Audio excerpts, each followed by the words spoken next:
وی د ځان او د خپل اولاد دپاره د مونځ د پابندۍ دعا دا ډېر اهمه ده. د ځان دپاره او د خپلو بچو دپاره د مانځه د پابندۍ دعا، یعنی چې الله تا د مانځه پابند کړي او الله ستا بچي د مانځه پابند کړي، د هغې دپاره دعا ده. ورسره وی د خپل ځان، والدینو او مؤمنانو دپاره په قیامت کې د بخښنې دعا. چې څومره درنې خبرې دي، ګورې وړې نه دي. او د دې احساس هغه چاته وي، د ماشوم دي ځینې لرې که څوک دی. تفضل اطلع بره.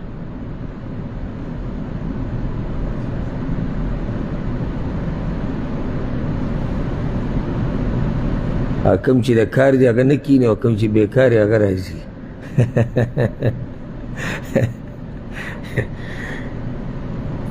دا اوس ډېرې درنې خبرې دي. یعنی اوس ته سوچ وکړه، د ځان دپاره او د خپلو بچو دپاره دعا چې الله موږ مونځګزاره کړي، څومره غټه خبره ده. او دویمه، الله ما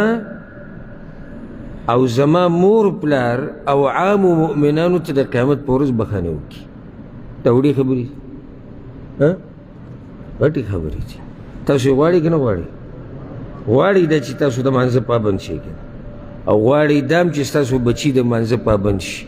او تاسو دا هم غواړئ چې تاسو او ستاسو مور پلار او د مسلمانانو ته د قیامت په ورځ بخښنه وشي.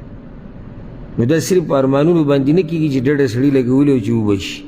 دې لپاره محنت دی، او هغه محنت کې یو لار دا ده چې ته د الله نه یې وغواړې. اوس دا دعا ده کومه چې ته زه ذکر کوم، سورة ابراهیم کې راغلی د 40 آیت ته، 41 آیت ته، او دا دعاګانې ابراهیم علیه السلام غوښتلي دي. څومره قیمتي دعا شو. دعا قرآن کې را نقل شوې ده، غوښتلې چا ده؟ ابراهیم علیه السلام. هغه دعا دا ده، ابراهیم علیه السلام ویلي والله ته رب اجعلني مقيم الصلاة ومن ذريتي، اے رب زما وګرځوه ما لره پابندي کوونکی د مانځه او زما د بچو نه هم. یعنی یا الله ما له توفیق راکړه چې زه د مانځه پابندي وکړم، او زما بچو له هم دا توفیق ورکړه. دې دا ثابته شو چې دا مونځ دا د هر پیغمبر په شریعت کې شته. ها احکامو کې اختلاف وي لازم، خدا دې چې نور مونځ هر امت باندې الله لازم کړی دی. نو دا په څه باندې دلالت کوي چې دا مونځ په هر امت باندې لازم دی؟ د مونځ په اهمیت باندې، یعنی دومره اوچت عبادت دی چې یو امت هم داسې نشتی چې هغه ته دا مونځ الله، هغوی ته دا مونځ الله نه دی ښوولی.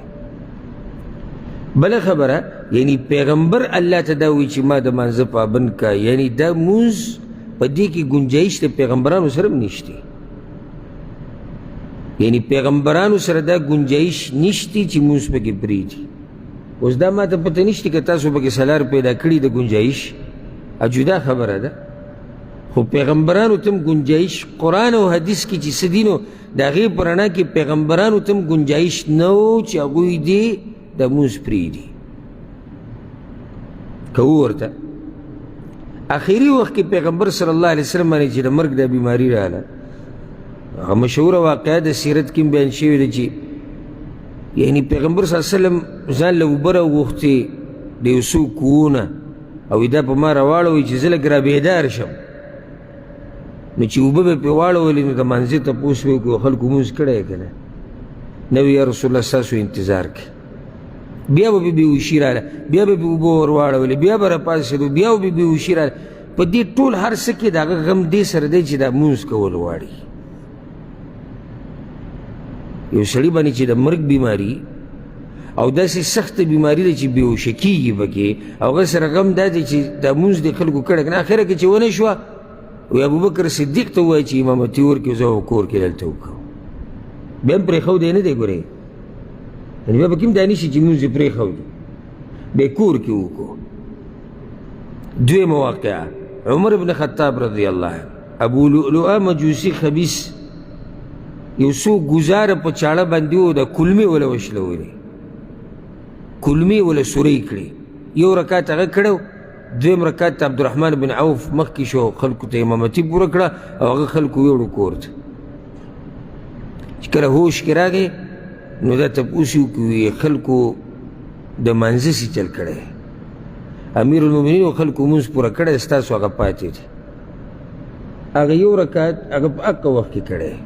چې کله کلمې د هغه سورې وي او د هغې نه وینه روانه او په داسې حال کې چې بېهوشه کېدو به هغه یو رکعت پوره کړی او بیا په هغه ټیم کې دا وي د هغه انسان هېڅ برخه په اسلام کې نشته چې څوک مونځ نه کوي اوس تاسو ما پوه کوئ په دې باندې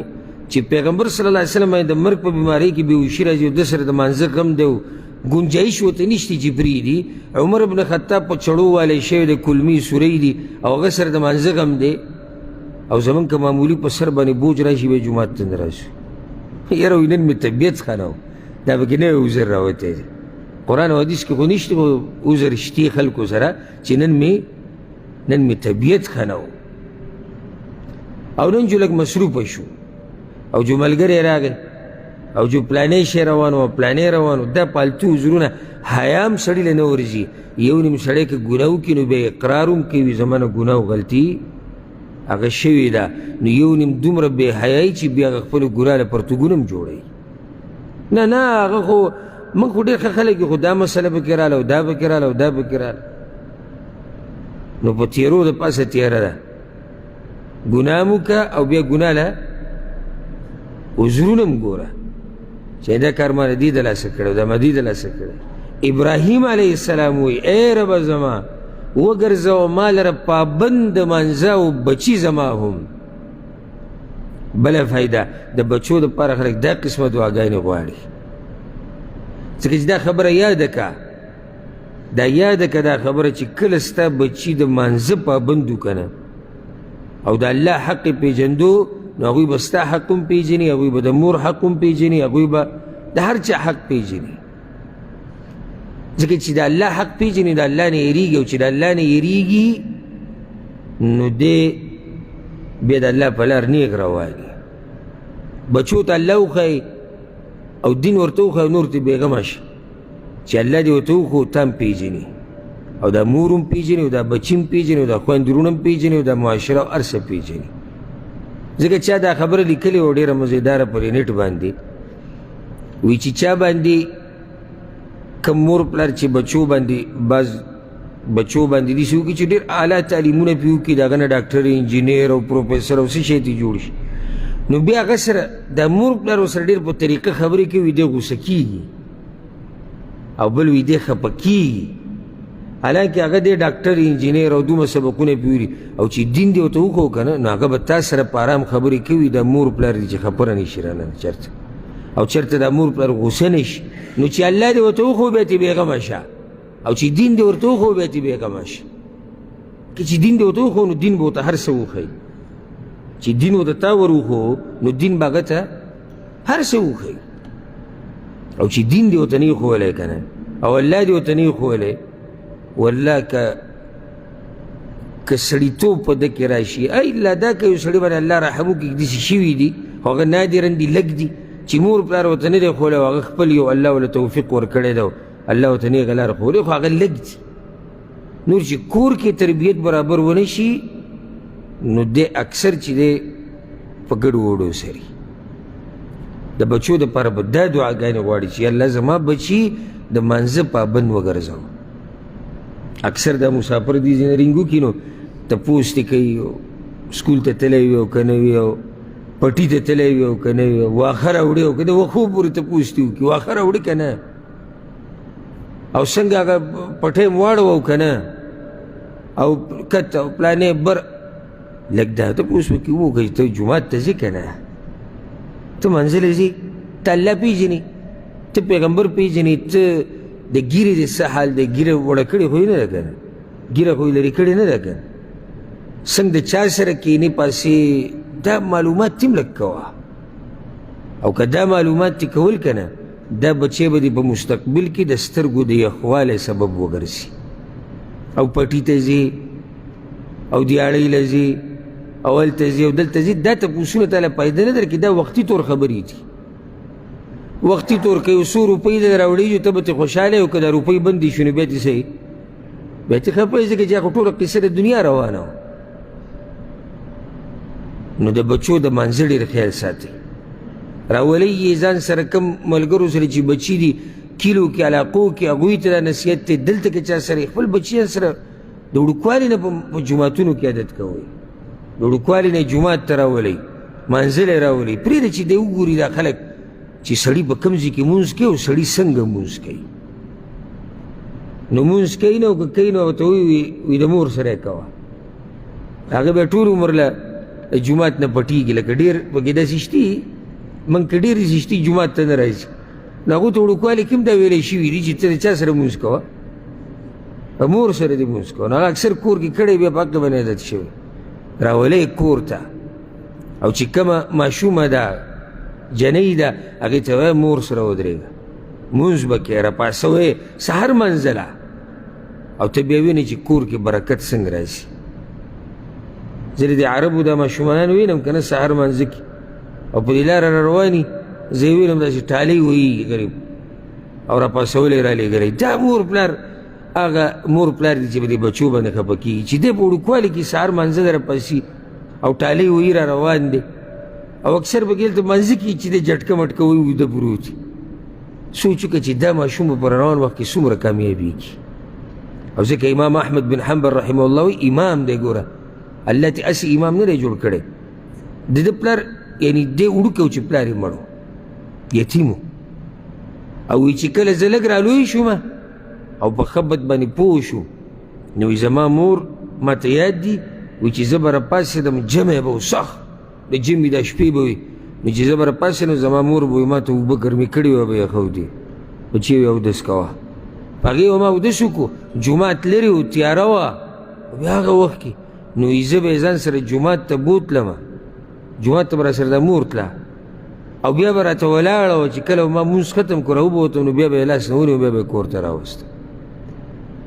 چې دا حال و نو ځکه ته الله امام جوړ کړو. وړوکی ماشوم په جمعې کې راپاڅوه او بیا یې جومات ته بوزه زنانه او بیا ورته د جومات ته بهر انتظار کوو چې مونځ ختم کړي بیا یې کور ته راوله. تربیت دې ته وایي. او موږ دا 13 کالو سړي ته چې لاس ترې نه چاپېره کېږي د سټ نه هغه ته لمانځلي شو ویل دا غریب ستړی دی او غریب او نن یې هسې هم د سکول چوټي ده دې ته وګوره نن هسې هم د سکول چوټي او نن یې د کار هم چوټي ده وایي.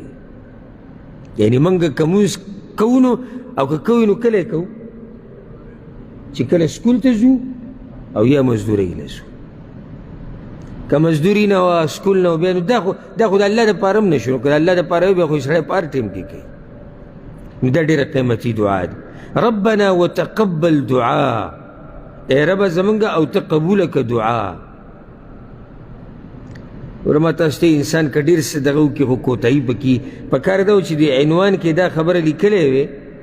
چې د مانځه د پابندۍ دپاره دعا او د دعا د قبلېدو دپاره دعا ځکه چې دا پکې هم دننه راغلی. ربنا وتقبل دعا ای ربه زما یا ای ربه زمونږ او ته قبوله که دعا. ربنا اغفر لي ولوالدي ای ربه زمونږ بخښنه وکړې ما ته او زما مور او پلار ته وللمؤمنین او ټولو مؤمنانو ته یوم یقوم الحساب په هغه ورځ چې قایم بشي حساب کتاب. نو سوال دا دی چې پاتې څه شو څه پکې پاتې شو څومره ښایسته دعا ده. یا الله ما د مانځه پابند که زما بچي د مانځه پابند که او یا الله زما دعاګانې قبولې که یا الله وبخه ما او زما مور پلار او ټول مؤمنان په هغه ورځ چې کله به دا ټول خلک تا ته حساب کتاب دپاره ودرېږي. نو دا دعا د ابراهیم علیه السلام دی او الله را نقل کړې د قرآن کې. نو ډېره قیمتي دعا ده. یاد یې کوئ وایي هر وخت د الله نه یې غواړئ